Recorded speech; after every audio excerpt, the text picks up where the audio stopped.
다윗의 아들 이스라엘의 왕 솔로몬의 잠언이라 이렇게 우리가 솔로몬 왕의 잠언으로 시작하여서 오늘 르무엘 왕의 잠언으로 마무리되는 잠언의 마지막 장 31장에 드디어 이제 도달을 했습니다. 오늘 이제 이 잠언의 대미를 장식하고 있는 이 르무엘 왕의 잠언. 근데 여기서 르무엘 왕이 누구인가 하는 것에 대한 의문이 생기겠죠. 르무엘이라는 이름은 이스라엘 왕들의 이름 그 목록에도 있지 아니하고 사실 그 주변에 있었던 이방 나라의 왕들의 목록에도 있지 아니한 한 번도 우리가 들어보지 못한 신비에 쌓인 인물입니다. 그래서 사실 그 르무엘이라는 사람이 어떤 왕인지에 대해서 우리는 잘 알지 못합니다. 그러나 그 왕의 이름을 통해서 우리가 조금 생각해 볼 수 있는 것은 그는 르무엘이라는 이름 자체가 하나님께 드려진 이런 뜻입니다. 하나님께 속한, 하나님께 바쳐진 이런 뜻입니다. 그러니까 르무엘 왕이란 결국 여기서도 보니까 자기가 서원하여 얻은 아들이라고 하죠. 그러니까 하나님께 바쳐진 왕이다라는 것을 우리는 알게 되고 사실은 르무엘 왕의 잠언이라고 말하고 있지만 르무엘 왕에게 그의 어머니가 준 잠언이다라는 것을 통하여서 이 마지막 31장의 말씀이 하나님께 바쳐진 왕 르무엘에게 그의 어머니가 주었던 교훈이기도 하지만 하나님께 드려진 왕 같은 제사장인 저와 여러분에게도 주어지는 그런 교훈이다라는 것을 알 수 있고 특별히 오늘 본문 전체는 그 르무엘 왕이 지켜야 될 의무, 어떤 책임에 대한 말씀으로서 오늘 말씀은 어제 우리가 살펴봤던 30절은 아구를 통하여서 실제적으로 지혜를 얻는 그런 교훈과 관련된 것이라면 실제적으로 지혜를 내 손에 받아들기 위하여서 실제적인 교훈을 통하여서 우리에게 준 것이라면 오늘 본문은 이제 지혜를 가진 자, 그 지혜를 가지고 있는 자의 책임과 의무, 어떤 그런 주의사항 이런 것들에 대하여서 실제적으로 우리에게 가르쳐 주는 교훈이라고 할 수 있습니다. 그래서 오늘 본문 말씀을 통하여서 우리는 이 지혜를 가진 자의 의무와 책임에 대해서 한 두 가지 정도 살펴보려고 합니다. 그 첫 번째는요. 지혜를 가진 자는 지혜를 잃지 않는 것 이것이 의무이고 책임이다라고 본문 말씀은 우리에게 가르쳐 주고 있습니다. 자, 31장 1절 말씀을 한번 읽어 볼까요? 1절 시작. 르무엘 왕이 말씀한 바 곧 그의 어머니가 그를 훈계한 잠언이다. 이 31장을 장식하고 있는 마무리를 장식하고 있는 이 잠언의 마지막 이것은 르무엘 왕의 잠언이기도 하지만 그런데 그 르무엘 왕의 잠언이 누구에게서부터 왔고 지금 어디에 있는 것입니까? 그의 어머니가 그에게 준 훈계였다라는 것이죠. 그러니까 지금 르무엘 왕은 그의 어머니가 자신에게 준 훈계를 마음에 새겼고 그것을 고스란히 기억하고 있다라는 것이에요. 2절을 보시면요. 그가 르무엘 왕의 잠언을 시작하면서 이렇게 말하고 있습니다. 내 아들아, 내가 무엇을 말하랴? 내 태에서 난 아들아, 내가 무엇을 말하랴? 서원대로 얻은 아들아, 내가 무엇을 말하랴? 지금 르무엘 왕이 가지고 있는 이 잠언, 이 지혜는 그의 어머니로부터 받아서 그가 기억하고 새기고 있는 것이기도 하지만 고스란히 가지고 있는 거예요. 내 아들아라고 말했던 그 어머니가 말했던 그대로 고스란히 그가 가지고 있는 것을 보게 됩니다. 그러므로 우리는 1절과 2절을 통해서 지혜를 가진 자의 중요한 의무 중에 하나는 그에게 전달된 그 지혜를 마음에 새기고 기억하고 있으되 고스란히 있는 그대로 주신 대로 보존하는 것 이것이 바로 그래서 그 지혜를 우리에게 전달된 그 지혜를 잊지 않는 것 우리에게 가장 약한 것이 무엇이냐면 자주 잊어버린다는 것. 그 사람에 대해서 그 사람이 내게 준 어떤 것에 대하여 그리고 하나님이 우리에게 주신 그래서 이스라엘 백성들을 책망할 때마다 하나님께서 하셨던 말씀이 뭐냐면 잊었다라는 것 때문이었어요. 내 말을 잊었고 내 뜻을 잊었고 나를 잊었다라는 것. 그런데 지혜를 가진 자의 그러한 중요한 의무는 무엇인가 하면 이 지혜를 잊지 않는 거예요. 고스란히 주신 대로 잊지 않는 것이다라는 것이고 또 하나 잃지 않는다는 것은 4절을 보면 르무엘아 포도주를 마시는 것이 왕들에게 마땅하지 아니하고 왕들에게 마땅하지 아니하며 독주를 찾는 것이 주권자들에게 마땅하지 않도다. 5절 같이 읽을까요? 술을 마시다가 법을 잊어버리고 모든 공고한 자들의 송사를 굽게 할까 두려우니라. 술에 대해서 엄하게 경계하고 있는 것을 보게 됩니다. 6절에 보면 다른 자에게 하나님이 없는 자, 미련한 자, 그런 고통 가운데 있는 자에게는 술이 필요하지만 르무엘아 하나님께 바쳐진 자야 너에게는 술이 마땅하지 않고 마땅하지 않다라고 말하고 있어요. 왜요? 그가 지혜를 고스란히 가지고 있는 것도 중요하지만 술은 그가 가지고 있는 지혜를 흐리게 만듭니다. 술은 그가 가지고 있는 지혜를 왜곡되게 만든다라는 것이죠. 그리고 점점 잊혀지게 만든다라는 것입니다.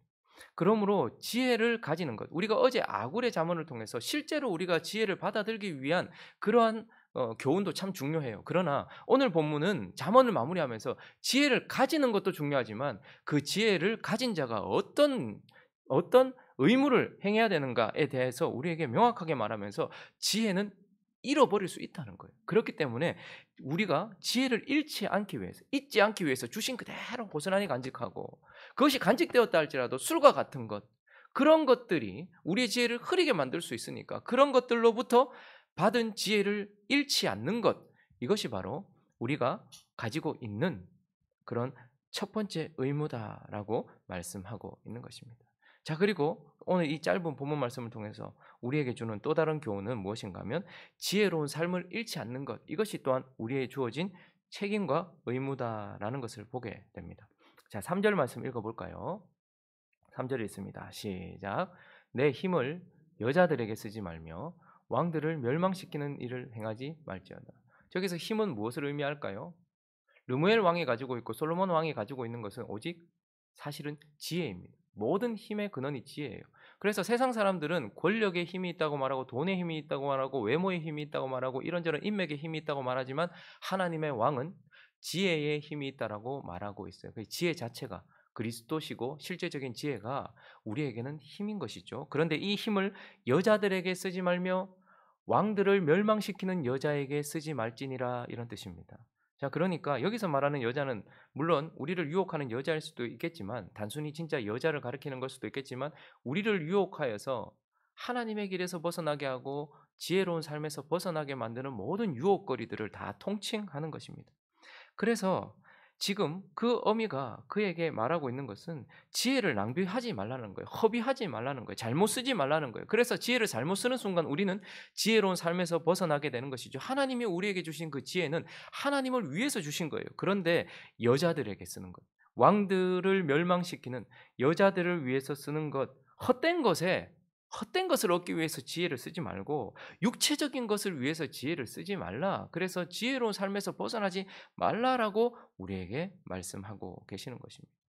지혜를 얻은 자는 지혜를 잊지 않고 잃지 않기 위해서 일해야 되지만, 또 하나 이 지혜를 가지고서 살아가야 되는 우리의 삶에서 벗어나서는 안 된다라는 거예요. 하나님께서 우리에게 주신 이 지혜 가지고 우리는 잘못된 길을 걸어갈 수 있더라라는 것이죠. 그러므로 여자들에게, 왕들을 멸망시키는 여자에게 그 힘을 쓰지 말라. 이것은 헛된 것에, 육체적인 것에 지혜를 낭비하고 허비함으로써 지혜로운 삶에서 벗어나지 않도록 해라 라고 말씀하고 있는 것이고, 또 하나 우리가 허비하고 낭비한다라는 것은 쓸데없는데 잘못된 데 쓰는 것도 잘못이지만, 그러나 써야 되는 곳에 쓰지 않는 것도 허비인 것이거든요. 8절과 9절을 한번 읽어볼까요? 시작. 너는 말 못하는 자와 모든 고독한 자의 송사를 위하여 입을 열지니라. 너는 입을 열어 공의로 재판하여 공고한 자와 궁핍한 자를 신원할지니라. 하나님께서 지혜를 주신, 그리고 솔로몬이 지혜를 구했던 이유는 무엇입니까? 백성들을 위해서였고, 공고한 자들, 말 못하는 자들, 고독한 자들, 송사에서 늘 밀리는 자들을 위하여서 이 지혜를 쓰고, 그리고 공의를 위하여서 지혜를 쓰도록 하셨어요. 그래서 하나님이 우리에게 지혜를 주신 이유는 풍성함을 누리고 그것을 잃지 않고, 그리고 공의로운 삶, 그것을 실행하고 사람들을 돌보기 위해서 지혜를 주셨다라는 말이죠. 그런데 그러한 것들의 지혜를 사용하지 않는 것도 허비인 것이고, 그러한 허비되는 곳에 이 지혜를 그렇게 쓰지 않는 것, 이것도 조심해라라고 말하면서 우리는 받은 지혜를 가지고서 제대로 된 곳에 쓰는 삶, 하나님의 공의를 이루고 사람들의 억울함을 풀어주는 그러한 삶에 이러한 지혜를 사용해야 된다라고 말씀하고 있는 것이죠. 그러므로 지혜를 가진 자는 지혜로운 삶에서 그 지혜로운 삶을 잃어버리지 않도록 책임을 다하고 의무를 다해야 된다라고 우리에게 말씀해 주고 있는 것입니다. 오늘 말씀을 이렇게 살펴보면서 사실 르무엘 왕이 누구인가에 대한 의문이 참으로 참 궁금해요. 근데 많은 사람들은 아마 뭐 동방에 있는 어떤 왕이었을 것이다. 이방의 지혜로운 왕이었을 것이다. 이렇게 말하고 있는데 어떤 신학자들은 그가 솔로몬이었을 것이다라고 말하고 있어요. 솔로몬의 또 다른 별명이나 별칭, 이름이었을 것이다라고 말하고 있는데 저는 그 말에 동의합니다. 사무엘하 12장을 한번 가볼까요? 24절을 한번 보면요. 읽어볼까요? 시작. 다윗이 그의 아내 바세바를 위로하고 그에게 들어가 그와 동침하였더니 그가 아들을 낳음에 그의 이름을 솔로몬이라 하니라. 자, 먼저 이 일은 언제 일어나는지 알죠? 그 우리아를 죽이고 난 이후에 하나님께 용서를 받았어요. 그리고 나서 다윗이 그 여자를 자기 아내로 받아들였어요. 그래서 다윗과 바세바가 다시 이렇게 결합을 하게 되었고, 그로 인하여서 첫째 아들은 죽었죠. 처음 범죄하여서 얻었던 그 아들은 하나님께서 데리고 가셨어요. 그리고 나서 다시 동침하였을 때 아들을 낳았을 때에 솔로몬이라는 이름은 그럼 누가 줬다는 거예요? 다윗이 지어준 이름입니다. 그러니까 솔로몬이라는 이름은 다윗이라는 육신의 아버지가 지어줬는데 이 솔로몬이라는 이름 자체가 평화라는 뜻입니다. 한평생 전쟁을 치렀던 다윗의 마음에는 그의 아들은 좀 평화로웠으면 좋겠다라는 그의 마음이 담겨져 있는 이름이 솔로몬인 것이죠. 자, 그런데 여호와께서 그를 사랑하사 25절 같이 읽습니다. 시작. 선지자 나단을 보내 그의 이름을 여디디아라 하시니 이는 여호와께서 사랑하셨기 때문이다. 솔로몬이라는 사람은 또 하나의 이름을 가지고 있었어요. 그것은 하나님 아버지가 지어준 이름이었는데 선지자 나단을 보내서 가르쳐 줬어요. 이름이 뭐예요? 여디디아. 그 이름의 뜻은 하나님께 사랑을 받는 자, 이런 뜻입니다. 그런데 이 이름에는 다윗과 바세바가 범했던 그 죄에 대해서 하나님이 용서하셨다라는 용서도 담겨 있고 그들을 여전히 사랑하신다라는 은혜도 담겨 있고, 그리고 그 아들 솔로몬을 하나님도 사랑하신다라는 사랑도 담겨져 있는 여디디아라는 이름도 가지고 있는 거예요. 그러니까 솔로몬은 자기 아버지, 평생 전쟁을 치렀던 자기 아버지 다윗이 평화를 그렇게 꿈꾸면서 솔로몬이라는 이름을 지어준 솔로몬이라는 이름도 가지고 있고, 하나님이 용서하시고 은혜 주시고 사랑을 주신 여디디아라는 이름도 가지고 있어요. 아마 그런데 그때에 이때 함께 있었던 바세바라는 그의 어머니, 아마 범죄로 인하여서 가졌던 아이를 하나님께서 데리고 가시고 난 이후에 그의 마음속에는 큰 짐이었을 것입니다. 그런데 둘째 아들을 임신했었을 때 아마 어떤 마음이었을까요? 하나님께서 내게 은혜로 주신 이 아이를 내가 하나님께 드립니다. 서원하여 바칩니다. 라는 그런 마음이 있지 않았겠습니까? 그래서 이 아이는 하나님께 속한 것입니다. 라는 그런 어미의 마음을 담아서 지은 이름이 아마 르무엘이 아닐까라는 생각을 해보는 것이죠. 그러니 저는 아마 르무엘이라는 이 왕이 솔로몬 왕이라고 생각을 합니다. 그리고 솔로몬의 잠언이라고 시작했던 이 잠언이 다른 어떤 왕의 잠언으로 끝마치면 뭔가 조금 이상하지 않겠습니까? 솔로몬 왕이 시작한 이 솔로몬의 잠언으로부터 시작하여서 르무엘 왕 솔로몬의 잠언으로 마치는 것이 이 잠언의 통일성에도 아마 맞지 않을까라고 생각을 해요. 그래서 어쨌든 확실하게는 알 수 없지만 그러나 이렇게 유추해 보았을 때 르무엘 왕이 솔로몬 왕이라면 오늘 우리가 살펴보았던 이 31장의 교훈은 사실 아주 뼈아픈 교훈이고 눈물 어린 교훈인 것입니다. 왜냐하면 30장이 주었던 실제적으로 우리 삶의 교훈을 받아들기 위하여 이 아구를 통해서 주어진 자기를 낮추는 삶, 이것은 솔로몬에게 있었어요. 그래서 솔로몬은 지혜를 얻는 데는 성공했습니다. 그러나 우리가 잘 아는 것처럼 솔로몬은 지혜를 얻어서 풍성함 가운데서 결국은 그 지혜를 잃어버렸고 지혜로운 삶을 잃어버렸던 비운의 왕 중에 하나인 것이죠.